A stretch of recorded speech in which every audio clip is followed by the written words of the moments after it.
World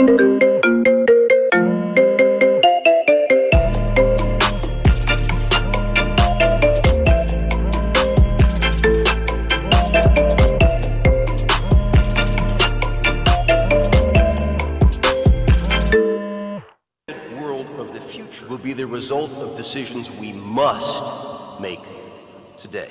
Everyone knows the government agencies are corrupt. It's common sense. It's clear that the system is broken and they're all crossing the line. Homeland Security, IRS, the USDA, the Treasury, the EPA, all of it BS. But rarely is it so blatant as it is with the FCC, the Federal Communications Commission, because, well, very, very few people pay attention at all to them.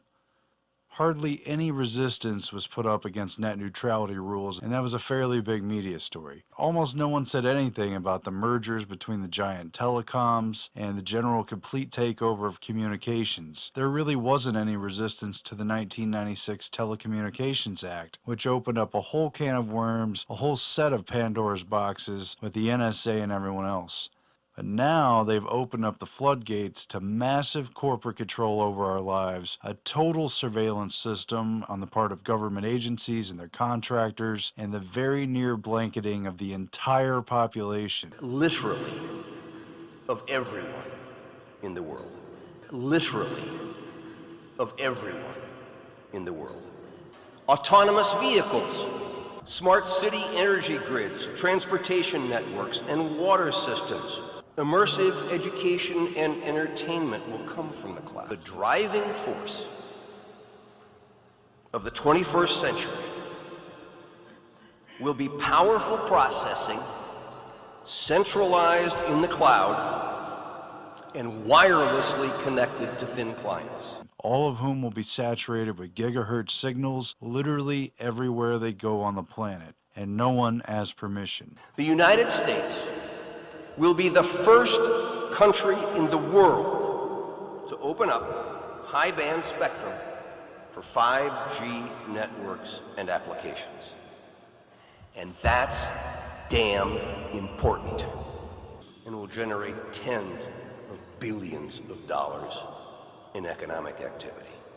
Big surprise, since this FCC chairman, now a former chairman, who was appointed by Obama, big surprise since he used to be the president of 2 industry lobbyist organizations. Tom Wheeler was formerly president of the National Cable and Telecommunications Association and the CEO of the Cellular, Telecom, and Internet Association. Chairman Wheeler put the entire fixed and mobile broadband industry under a stricter regulatory regime. He has done so many things that have angered his former employers at the NCTA and CTIA have sued the FCC during his tenure. He explains his actions by saying, "I used to be an advocate for corporate interests, and I hope I was a good one. But today, my client is the American people, and I want to be the best damn advocate for the American people that I can be." So he represents the industry, he got appointed to the position, and he just fox and henhouse the whole thing. He just prostituted it all. So it's no wonder that he gives a no-holds-barred, full-force push to usher in 5G everywhere upon everyone, to swiftly and fully silence any and all dissenters, to ignore all the real questions, and to make sure that the safety data, to make sure that safety studies don't even happen. Unlike some countries, we do not believe that we should spend the next couple of years studying what 5G should be or how it should operate. We won't wait for the standards. Turning innovators loose is far preferable to expecting committees and regulators to define the future. And to make sure that questions about the biological effects of non-ionizing radiation are kept to an absolute minimum, off the table, out of the public eye, and nowhere near the FCC conversation. How many people have to die from brain cancer before the federal government puts warning labels on cell phones? It's time to tell the American public the truth. Wireless causes cancer and killing hundreds, and you don't care. You don't give a damn. Because they're going to rubber stamp this thing right through, no doubt about it. They already have. And what else would you expect from a lobbyist? The trade-off gives total power to these companies, to various government agencies, and to anyone in between who's interested in spying, hackers. It opens it up for everyone. And as technology races forward in what is already a world dominated by cell phones and people looking lost into little screens, it will now be completely saturated with high-speed connections. The next generation of wireless must be mobile fiber, 10 to 100 times faster than what we're used to today. We need to speed the deployment of 5G here on our shores. Yes, 5G will connect the Internet of Everything. If something can be connected, it will be connected in the 5G world. Of hundreds of billions of microchips connected in products from pill bottles to plant waterers, you can be sure of only one thing. The biggest Internet of Things application has yet Every to be single imagined. device and appliance in manufacture is being fitted with a two-way communication device, and it sends data back. Spying and surveillance is completely built in. It's a total default, and it's the given. Location tracking, health data, audio and visual recordings, text, and everything else is going to be continually collected. And Tom Wheeler of the FCC freely admits it. He thinks it's great because it's going to make everything faster, and it's going to make more money. We take our most significant step yet down the path to our 5G future. Others have covered it as well, but this is an issue that is not well known enough. 5G is a huge upgrade to the system. It is a complete overhaul compared with 3G and 4G. It's not only dramatically faster speeds, which is what they're going to play up to sell it to consumers and tell everyone what a great convenience and advancement that it is, but it is also a literal complete infrastructure overhaul. Now, to make this work, the 5G build-out is going to be very infrastructure intensive, requiring massive deployment of small cells. The big game changer is that 5G will use much higher frequency bands than previously thought viable for mobile broadband and other applications. Such millimeter wave signals have physical properties that are both a limitation and a strength. They tend to travel best in narrow and straight lines, and they do not go through physical objects as well. This means that very narrow signals in an urban environment tend to bounce around buildings and other obstacles, making it difficult to connect to a moving point.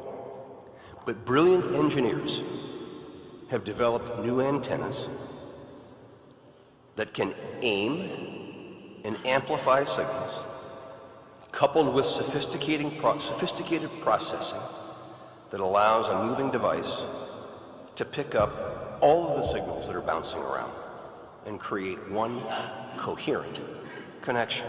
They're going to put up boxes on telephone poles, or at least that's what the articles have said, and they're going to be on ground level sites and everywhere else, and it will completely replace the now obsolete cell towers that you've seen around and you've got used to seeing. Those are obsolete. These are coming in very quickly. The cell phone and wireless companies are spending billions of dollars. They're racing to complete installation of the system by 2020, and that's now only 3 years away. Verizon and AT&T tell us they'll begin deploying 5G trials in 2017. First commercial deployments they're talking about are expected in 2020. They're fueling money into cities and private owners where the towers will be installed. They're paying them off, and they're moving so fast that there's going to be very few places that are free at all anymore. I don't want to add paranoia, I don't want to make people fearful, but basically, where can you run from this? Once this system is fully launched and up, it's going to be just like the Terminator Genesis system. It's going to be the rise of AI, and it's going to be like there's no looking back. We must reject the notion that the 5G future will be the sole providence of urban areas. The 5G revolution will touch all corners of our country. We are the pioneers of a new spectrum frontier. No one gave permission for this because most people don't fully understand what's happening or why it matters. They're going to click on little agreements on their cell phone for the different sites they visit, and they're going to have no idea how much is going to be taken from that. But it's clear that this is not a good bargain, and people need to be warned. They should try to oppose this in their local cities and where they can, and try to challenge these companies, because they don't want to face resistance, and they don't want a population that knows about the dangers and the risks of this technology. But the capabilities of this technology are absolutely unfathomable. I can't cover it all in this video. Go look it up for yourself. Now, I'm not going to get into Dr. Rasa Day of UCLA right now, do a more in-depth video later on, or a lot of the other brain doctors and neurological researchers, but Rasa Day was working with the CIA and exchanging technology and study data with the Russians back in the 60s and 70s and even further back, and he figured out scientifically, demonstratively, how non-ionizing radiation at various specific frequencies from microwaves or from other signals, how they could alter human and animal behavior. For instance, a simple 10 hertz wave could put someone into a stupor within a couple of minutes. Using neuroelectric devices that they developed by the 70s, they could put individuals or entire towns to sleep on command. They can aggravate people, they can alter their sexual preferences, they could delete their memories, they could turn on desire, they could turn on repulsion, and they could otherwise hijack someone's spontaneous and natural behavior. They could literally hijack your nervous system and your brain. And that was 30 or 40 years ago. Now things are very advanced, they're very precise, and they're very far along. There's discussions now at the Davos World Economic Forum that have broached the topic of mind reading and literal mind control. And these devices, the capability to do it is built into everything, every handheld unit, every laptop, mobile device that everyone's carrying around. And once things are fast enough with 5G, all bets are off. The constant ubiquitous connection with these next generation 5G towers, I mean, what else can you say? You either see it or you don't. 4-year-old Charlotte Holmgren has a bedroom view that nearly everyone in Little Silver, New Jersey is talking about. Do you know what that is? Tower. This cell tower is just 120 feet from her home. I'm scared to death that she's going to wake up with cancer or reproductive issues. Charlotte's mother, Alicia Holmgren, says the 95-foot structure was built within a week in May, smack in the middle of town, with seemingly no warning to residents. Homeowners in one Long Island town are preparing for a fight.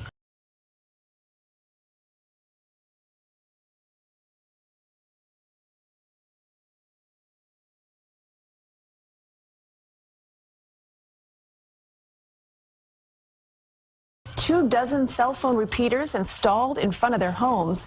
It was done legally, but residents say they were never told that it was happening. CBS 2's Carolyn Gussoff reports now from Woodbury. The view from Denise Tufano's Woodbury home abruptly changed last month, towering on her front lawn a cell phone repeater. I could not believe this was actually happening. I said, how could the town permit this? How could they do this to us? She and Woodbury neighbors fuming over the placement of 22 cell repeaters for Verizon in front of homes on what's technically public property without notice or compensation. You couldn't give me $10 million for this, okay? There are potential health risks to these. They are aesthetically not pleasing. There's also the devaluation of our home properties. 5G technology promises faster service, but the jury is out on constant exposure to its radio frequency radiation.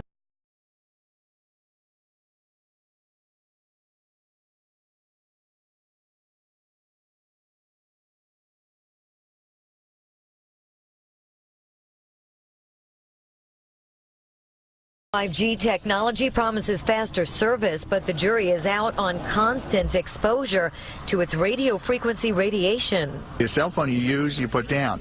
Microwave you use, you stop. This is constant bombardment, and we don't know what is the long-term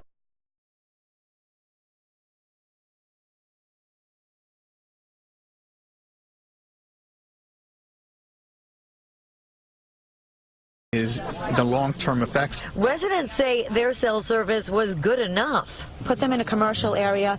We don't need it. And you know what? We should have at least been asked. I don't think the health of my children is as important as my cell phone service. When CBS 2 asked the town of Oyster Bay's supervisor why here, he showed up at this protest and was peppered with residents' demands. They have no place in front of homes in residential neighborhoods. Now, what about the ones that already Excuse me. New to the Post, Joseph Saladino says the town's hands are tied by federal rules that cut local governments out.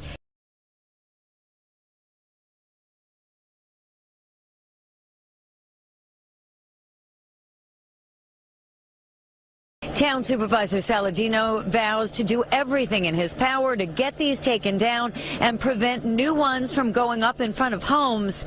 In his power, the operative words. In Woodbury, Long Island, Carolyn Gussoff, CBS 2 News. Verizon tells CBS 2 to keep up with the explosive growth. They need the antennas closer to where people are trying to connect so that they will get better coverage. They claim that the small cells have exposure levels similar to baby monitors and microwave ovens. California City is fighting back at a proposed law that is moving quickly through the legislature. They say it would allow phone companies to put up new antennas in your neighborhood, whether you like it or not.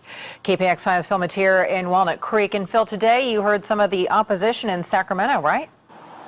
That's right, and a lot of it is based on what you see around us here in Walnut Creek. You're walking down the street in the downtown of your little town, and you maybe one day will look up at a street lamp like this, and sitting on top of it is something totally unexpected.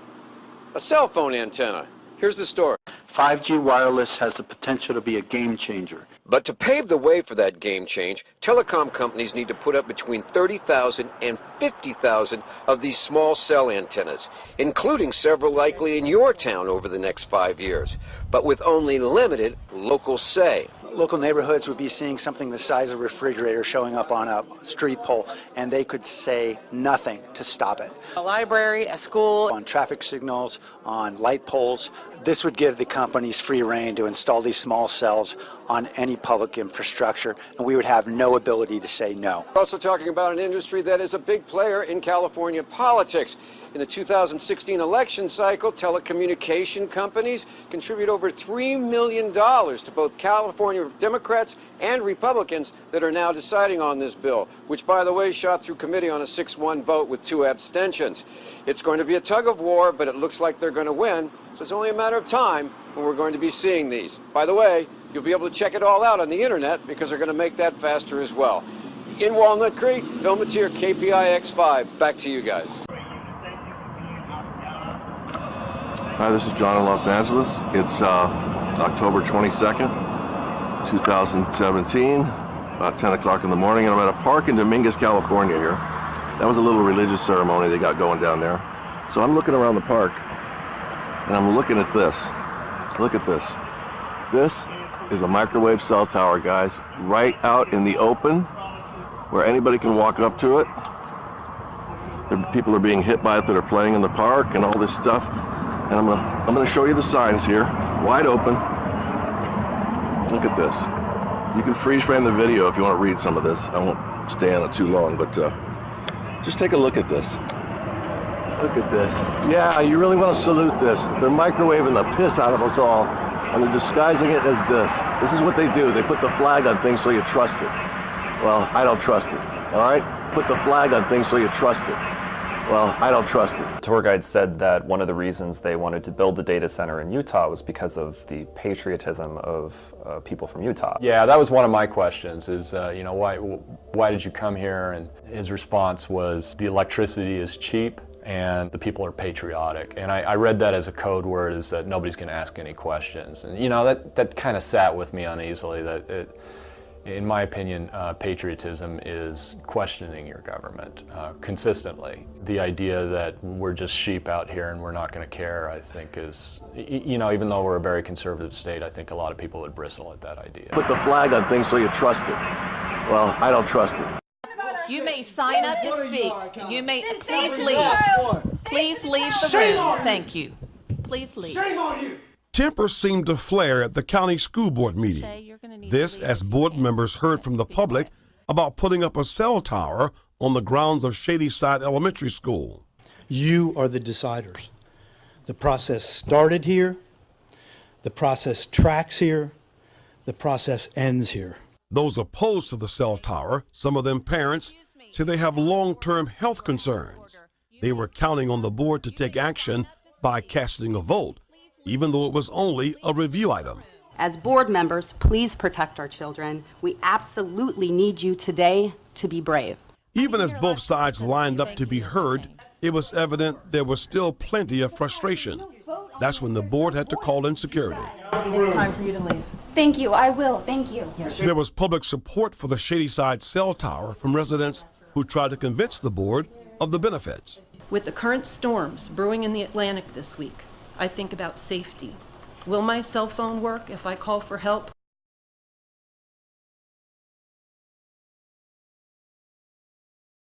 I think about safety. Will my cell phone work if I call for help or try to let my family know that I'm okay?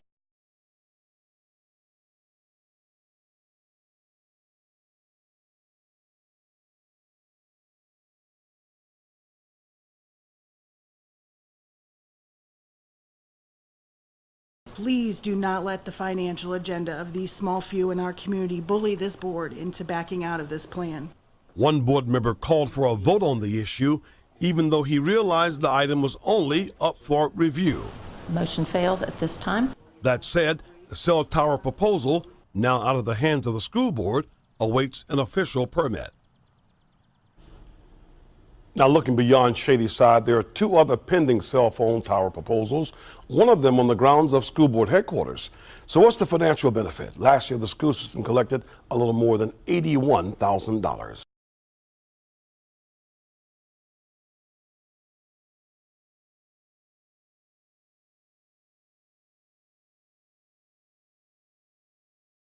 Live in the studio, Tim Tootin, WBAL, TV 11 News. Of all the places in Shadyside, why are you trying to put a cell phone tower in my kid's playground? There's like 1,000 other places you can put a cell phone tower. This is ground zero for the best possible opportunity to create. I understand, but the point I'm making is this: you're asking why I can't go somewhere else, right? You're asking why can't I go like a mile away or 2 miles away? The answer is this is the best place to fill the hole in the network.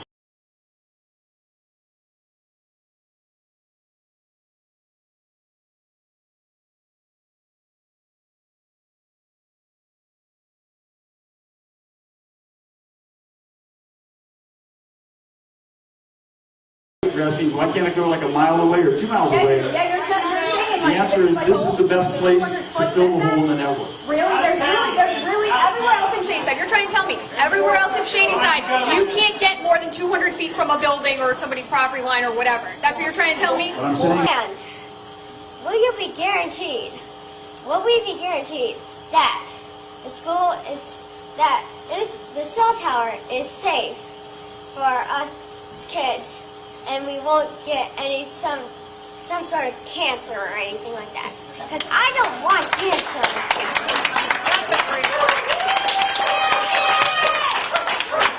Can I ask what grade you're in? What? What grade are you in? 5th. You're in 5th grade. Yeah. Okay. Going into 5th. When my son was 9 years old, in the 3rd grade, he was diagnosed with leukemia. He went to a school where there was a cell tower within 300 or 400 feet from his elementary school, at Forest Hill Elementary School in Fairfax County. So if there's anyone that can understand your concern, it's me. Because I'm a parent of a child who had cancer and survived cancer. And I can tell you that there is no credible evidence to demonstrate that my son got cancer from that cell tower.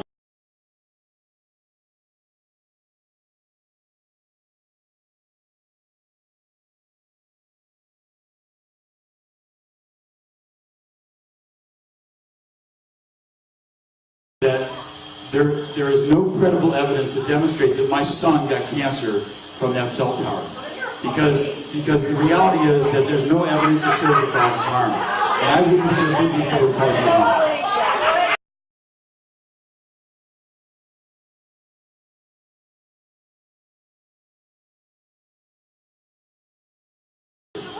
And I can tell you that there is no credible evidence to demonstrate that my son got cancer from that cell tower. Because the reality is that there's no evidence to show that causes harm. And I wouldn't think a big deal would cause harm. Verizon cell tower will go up in Appleton. A judge ruled in favor of the company last week, but the city of Appleton and nearby neighbors are not happy with that decision. Fox 11's Alexa Santos has this Fox 11 follow-up.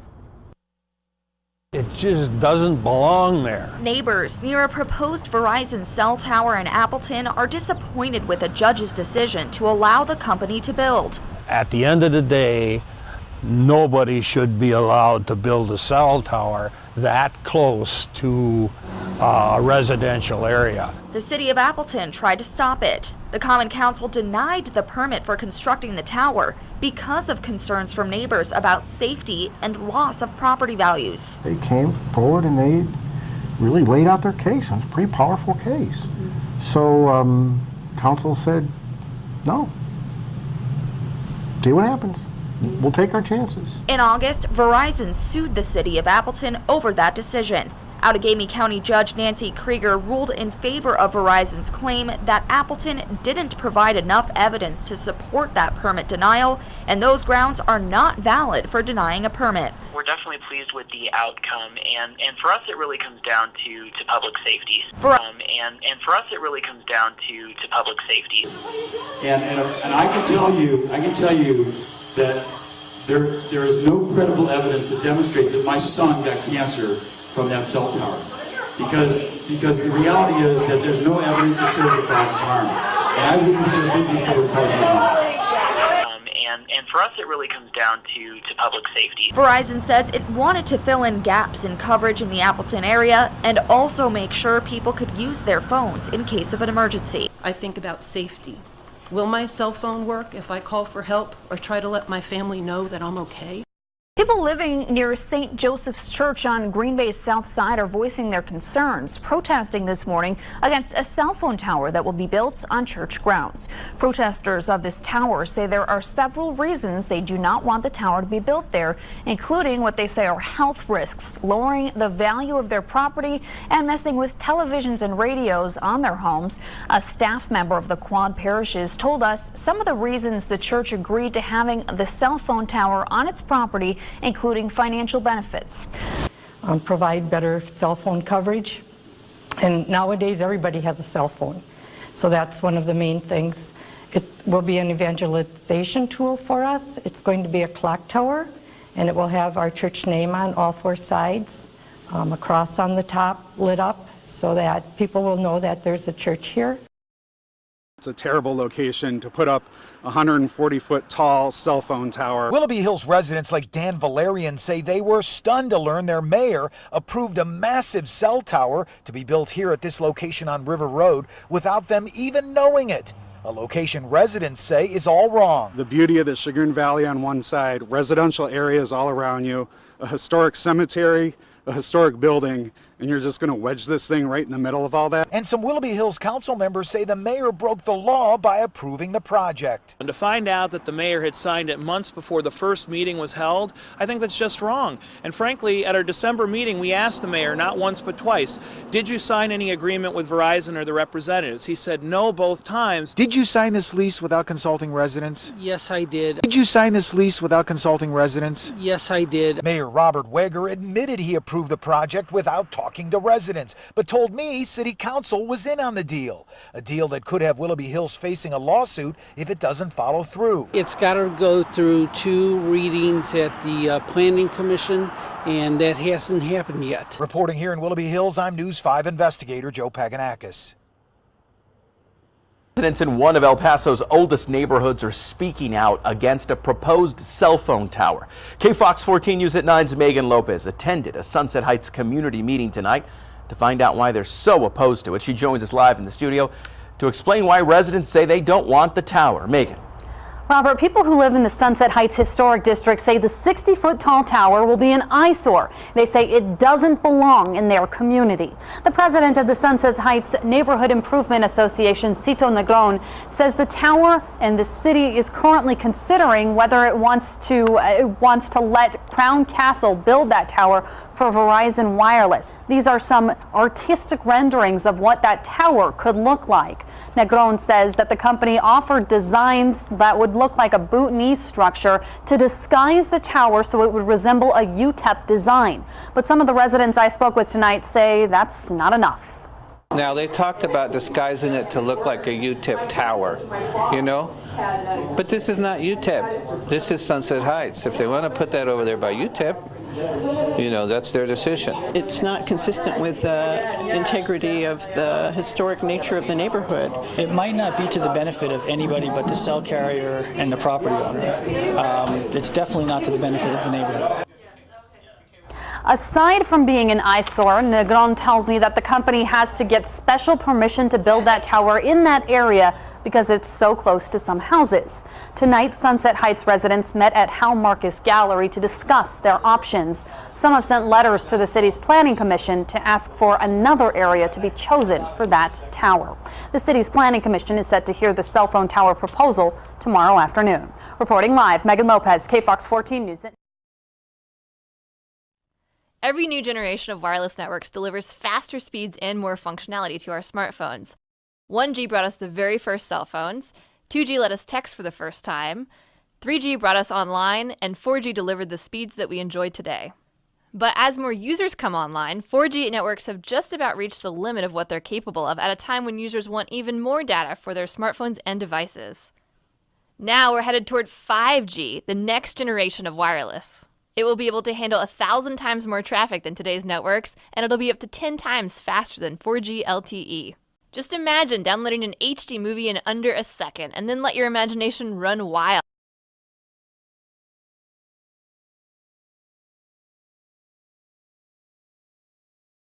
5G will be the foundation for virtual reality, autonomous driving, the Internet of Things, and stuff we can't even yet imagine.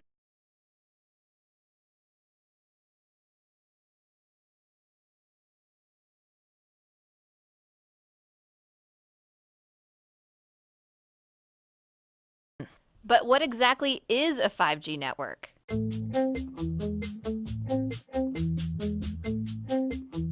The truth is, experts can't tell us what 5G actually is because they don't even know yet.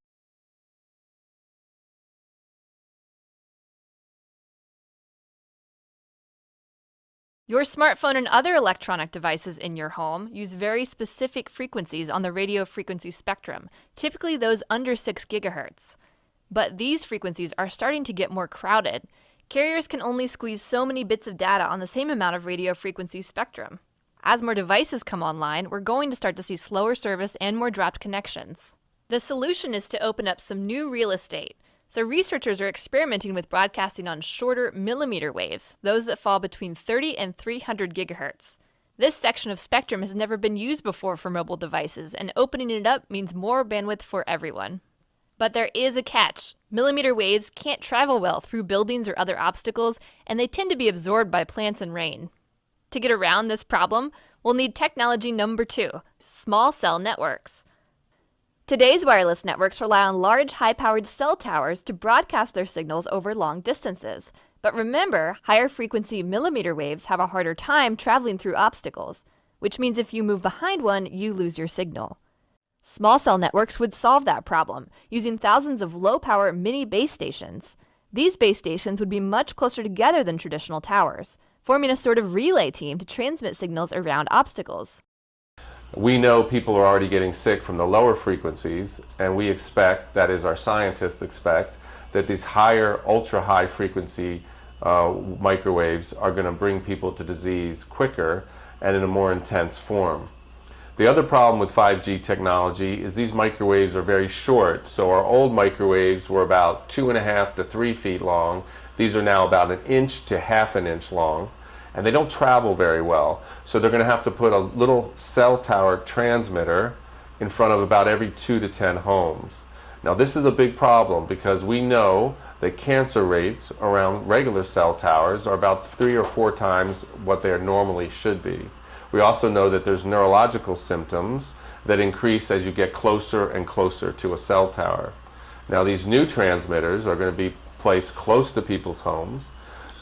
It's going to be continuous exposure as with other cell towers, but it'll be emitting a much more higher frequency, high intensity wireless radiation. If you've seen the last episode of Cold Noir, you will have seen that we've included a lot of patents. I specifically stopped short of including this patent because after reading through it pretty thoroughly, I decided that this needed its own video. We're surrounded by so much technology, and it has become so integrated into our lives that I don't think people even realize some of what these things can do. I honestly don't think at this point that we are taught traditionally almost anything about how the world actually works. They churn everybody out in public schools to walk around just blind to everything. Just a mindless consumer, no critical thought, just sitting in front of your television, being programmed. That's why they call it programming. This is one of the creepiest patents I've ever read. And it's a real, this is the thing. This is, I mean, you watch sci-fi shows and horror movies, and oh, that's scary for 2 hours, but you read something like this, and then you just start thinking about how everything really works. I mean, we've not been told. We haven't been told how we work, okay? Let alone how everything else does. And then you come to something like this. So I have had this patent in a folder printed off for a while. I've been meaning to talk about it. And then I saw recently Richie from Boston covered this actually. And I was like, wow, that's kind of rare that he got this sent to him too. Good. I hope more people are talking about things like this. This is the kind of stuff that's actually going on in the reality that we're all sharing. This is United States patent number 6,506,148B2, dated January 14th, 2003. And this is the 10th in a series of patents by this particular man, all about manipulation of your nervous system, and in some ways remote manipulation, subliminal manipulation, and he ended with this one here, nervous system manipulation by electromagnetic fields from monitors.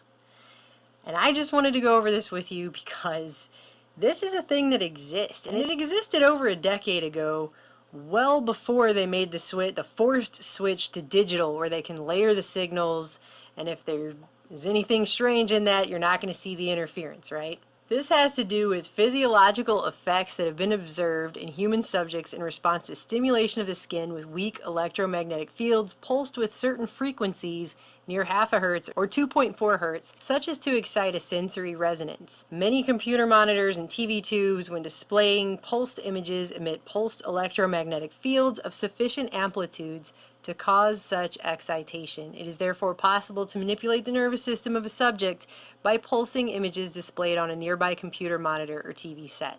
For the latter, the image pulsing may be embedded in a program material or overlaid by modulating a video stream, either as an RF signal or video signal. The image displayed on a computer monitor may be pulsed effectively by a simple computer program. For certain monitors, pulsed electromagnetic fields capable of exciting sensory resonances in nearby subjects may be generated even as the displayed images are pulsed with subliminal intensity. In other words, you don't even know they're doing it. And then he has all these lovely drawings to go with this, which are just great. Actually, I have a favorite. It's this one right here. Remote computer, internet, her computer, her monitor, her. You see that? They can do this remotely and you don't even know that it's being done to you. And there's the kids. Gotta have the kids in there. Anyway, he goes on to say that the electric field in studies by Norbert Wiener, that would be the father of cybernetics back during World War II and the Cold War, was arranged to provide a direct electrical driving of the brain. That's what this kind of stuff is based on. And he goes on to say that it's been found that indeed physiological effects can be induced in the manner by very weak electric fields if they're pulsed with a frequency near half a hertz. The observed effects which is just the ones they had for this particular patent, include ptosis of the eyelids, which means your eyelids close and flutter, relaxation, drowsiness, the feeling of pressure at a centered spot on the lower edge of your brow, seeing moving patterns of dark purple and greenish yellow when your eyes are closed, a tonic smile, a tense feeling in your stomach, sudden loose stool, and sexual excitement, all depending upon the precise frequency used and the skin area to which this field is applied. So, you ever watch a movie and you're not really feeling it all that much? Let's say it's a romantic movie and you're not really feeling it, and something happens and the two characters are swooning and they play that swell of music, and even though you're not really feeling it and you kind of think the movie's lame, you still get emotional and you start crying. Or like when people used to cry at long distance commercials back when we had long distance commercials. I don't know, I'm probably dating myself now and how old I am when I say stuff like that, but the point is, we've all had moments in watching movies or different things where your emotions don't match how you really feel based on the film, and you could just say that's creative filmmaking.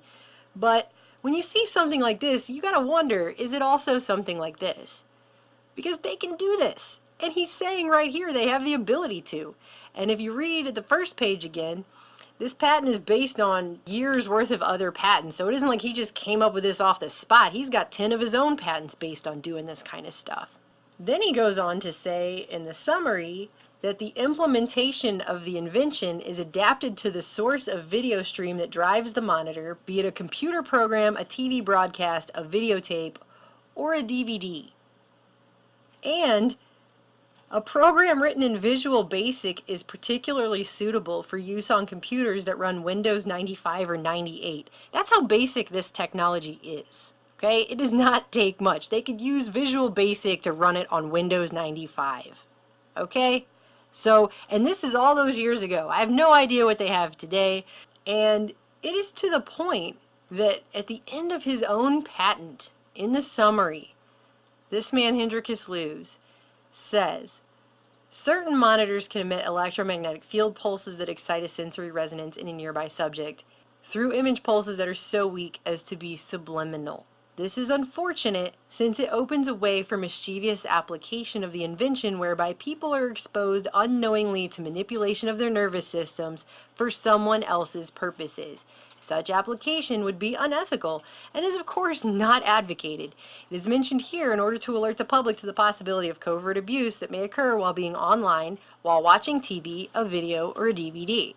I've read a lot of patents actually in my day, and I've never seen somebody warn in their own patent of the covert misuse of something the way that guy just did in his own patent. What makes it even more disconcerting is when you look up information about this, and other people have looked up because they've seen all these patents and they went, what the hell? And if you go look at his history, it becomes much more disconcerting that he's coming up with these things. It wasn't like he just thought of this by himself and randomly came up with it.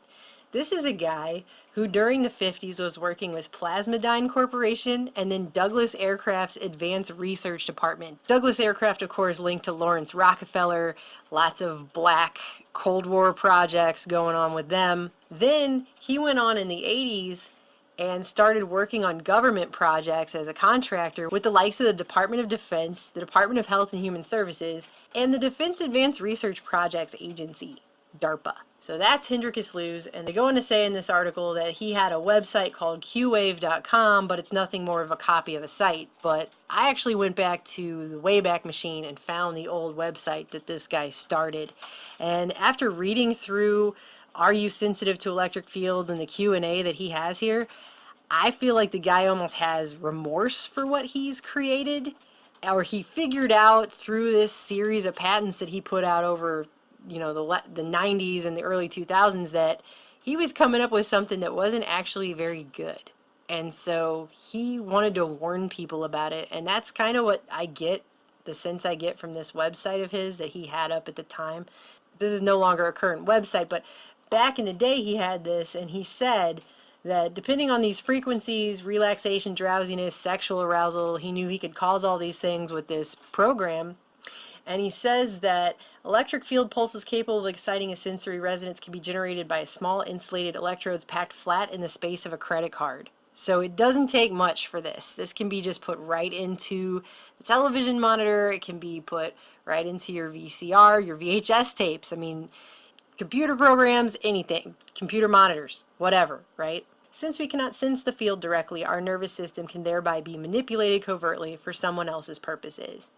And then he was selling for rather cheap, $14 at the time, a program that you could buy and put onto your computer, and then you could test it on yourself to see how susceptible you are to this. And that's what his whole website is about. And then under the Q&A section, he's got all of his other patents. And like I said, you have everything here. Subliminal acoustic manipulation of your nervous system, manipulation of nervous systems by electric fields, magnetic excitation, pulsative manipulation. I mean, he's got it all right here. These are his 10 patents. And it ended with this one on monitors. And then he made this website. And the whole thing is just replete with him feeling, I think, pretty badly about what he did. You have to understand, all of these science projects, right? The government has these contractors and they make things and they're very compartmentalized. And I don't think people a lot of times realize, not all the time, some people are just horrible people and they're just in things for bad means. But I think some people actually genuinely think, I'm an engineer, I'm a scientist, I'm doing good things. And they don't even have the foresight to realize what their stuff could be used for and that it could be used against the general public. That's what this patent is, and that's just one. There are a lot of others I'd like to go through. I have a whole thing of patents that I've printed off. I just have never had a chance to get to them all. But this particular one, it blows my mind because people just have no idea. We're walking around bathed in so much electromagnetic radiation right now, background. Human beings have never been exposed to the level that humanity is currently being exposed to in our modern technological age. And we're carrying cell phones in our pockets. We're sitting in front of our computer monitors. We're sitting in front of our television sets.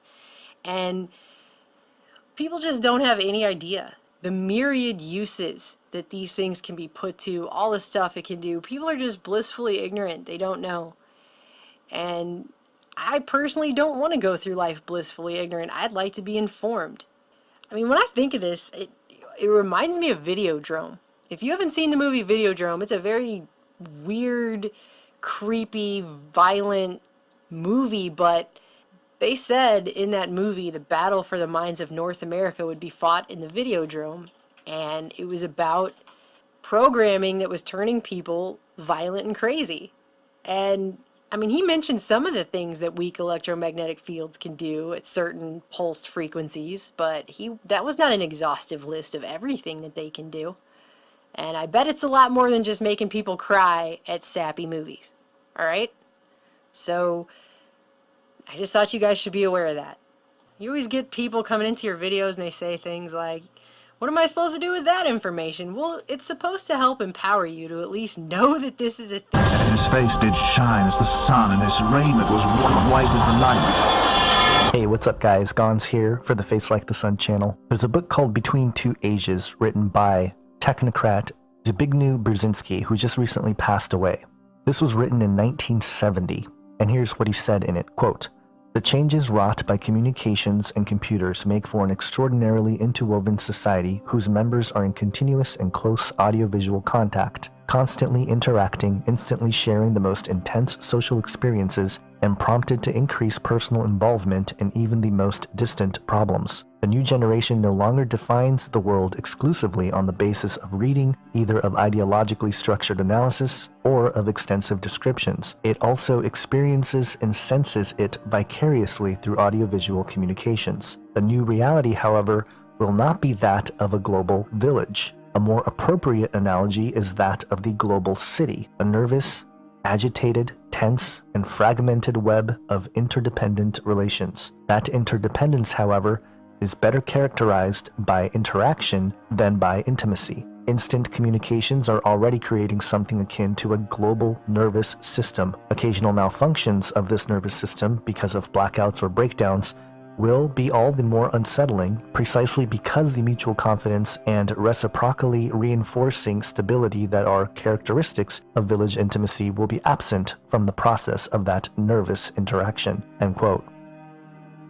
One of the things I said during the election of 2016 was that both sides of the aisle completely ignored the topic of transhumanism and the technological enslavement program. A big part of that plan is in the UN Sustainable Development Agenda. Now, President Trump has moved away from some of the elements here, primarily the TPP, which was the work of the traditional globalists, as well as the climate change deal, which again was part of the same old globalist elite. And many of us thought that that was a good thing, and truly, that is a good thing, but there are still concerns. With Trump having plans to make America great again, I'm trying to stay level and be cautious about what that means, because it might inadvertently help other areas of the UN 2030 Sustainable Development Agenda to develop. And I'm specifically talking about this new rat race being played between nations, the one involving technological infrastructure that supports Web 3.0 with tools like 5G, more AI integration, the blockchain, and the Internet of Things really coming online. These developments will only help increase the power of already highly developed public technology like the Large Hadron Collider at CERN in Geneva, Switzerland, and the numerous particle accelerators around the world. And of course, we can't forget the Vatican, who owns the most sophisticated telescope, ironically, or perhaps not, named Lucifer. The world of politics is absolutely insane right now. The lunatic liberal left has been exposed as open fascists and political hypocrites. The alt-right is being drawn into the drumbeats of civil war as a reactionary stance against the illogical baiting of the lunatic left. But between the transmission from InfoWars and MSM storylines that distract us to no end are the continued developments of the real New World Order. A big part of this ministry has been a warning of what's coming. It's being touted as the fourth industrial revolution, and like the life cycle of a butterfly from egg to caterpillar to chrysalis and finally the fourth transition into a beautiful butterfly.